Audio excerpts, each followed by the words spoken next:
नमस्कार दोस्तों, ये तो आप सब जानते ही होंगे कि पितामह भीष्म के गुरु परशुराम जी थे, जिन्होंने उन्हें शस्त्र और शास्त्र की शिक्षा दी थी।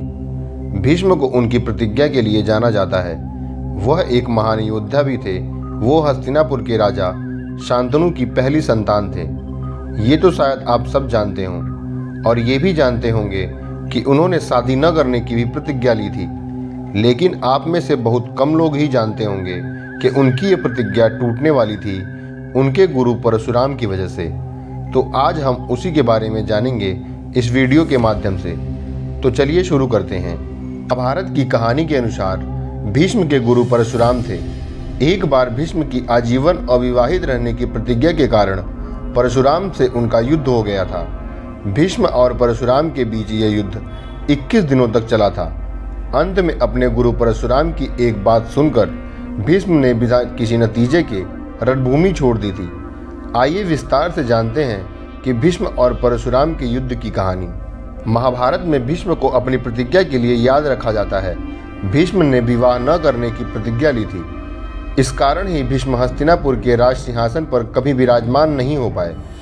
असल में भीष्म ने विवाह न करने की प्रतिज्ञा इसी कारण से ली थी कि उन्होंने सत्यवती और पिता को वचन दिया था कि सत्यवती और शांतनु की संतान ही हस्तिनापुर के सिंहासन पर विराजमान होगी। सत्यवती ने भीष्म के पिता शांतनु से विवाह करने की यही शर्त रखी थी।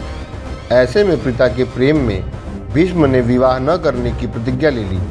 आजीवन अविवाहित रहने की प्रतिज्ञा के कारण ही उन्हें एक बार अपने गुरु परशुराम से भी युद्ध करना पड़ा था। आइए जानते हैं कि भीष्म और परशुराम के बीच युद्ध की कहानी। भीष्म के पिता शांतनु ने एक दिन नदी के किनारे उन्होंने सफेद वस्त्रों में लिपटी चांदी समान चमकती काया वाली गंगा को देखा। गंगा को देखते ही शांतनु को उनसे प्रेम हो गया।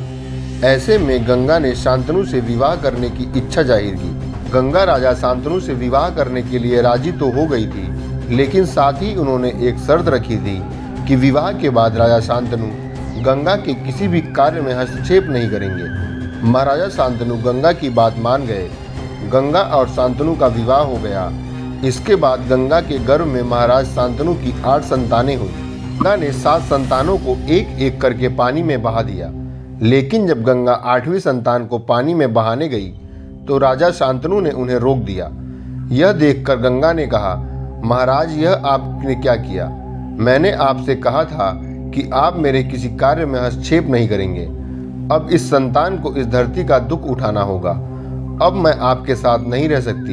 यह कहकर गंगा अपनी 8वीं संतान को देवव्रत को सौंपकर शांतनु को छोड़कर चली गई। जब राजा शांतनु को गंगा छोड़कर चली गई तो उनके गम में राजा शांतनु उदास रहने लगे।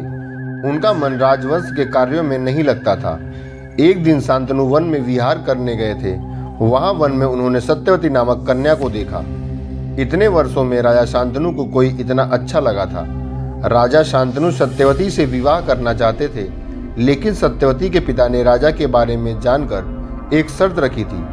अगर उनका पहला पुत्र देवव्रत कहीं विवाह नहीं करेगा तो सत्यवती शांतनु के विवाह के लिए राजी हो जाएगी। राजा शांतनु ने इसके लिए मना कर दिया। लेकिन जब यह बात देवव्रत यानी भीष्म तक पहुंची तो उन्होंने सत्यवती को विवाह न करने का वचन दिया और भीष्म प्रतिज्ञा कर ली। इसी कारण उन्हें आगे जाकर भीष्म कहा जाने लगा। जब शांतनु ने अपने प्रति भीष्म का प्रेम देखा तो शांतनु बेहद खुश हुए और उन्होंने भीष्म को वरदान दिया कि इस भीष्म प्रतिज्ञा के लिए आगे चलकर देवव्रत को भीष्म नाम से जाना जाएगा। वहीं भीष्म का अपनी मृत्यु पर एकाधिकार होगा।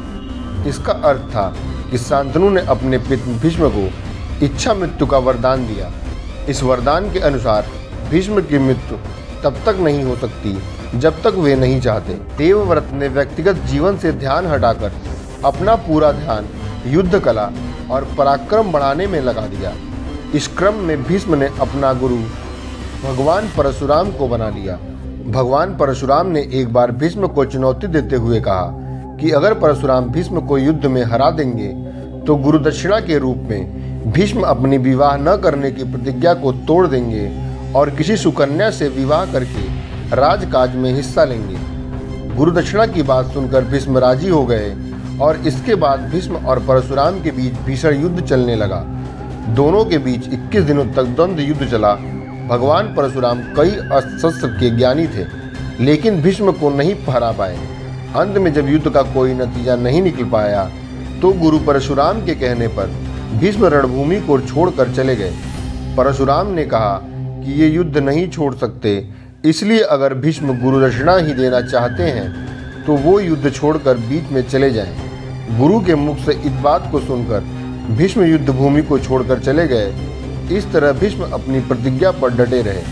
क्या इससे पहले आपको ये बातें मालूम थी? अगर हाँ तो कमेंट सेक्शन में ज़रूर बताएं।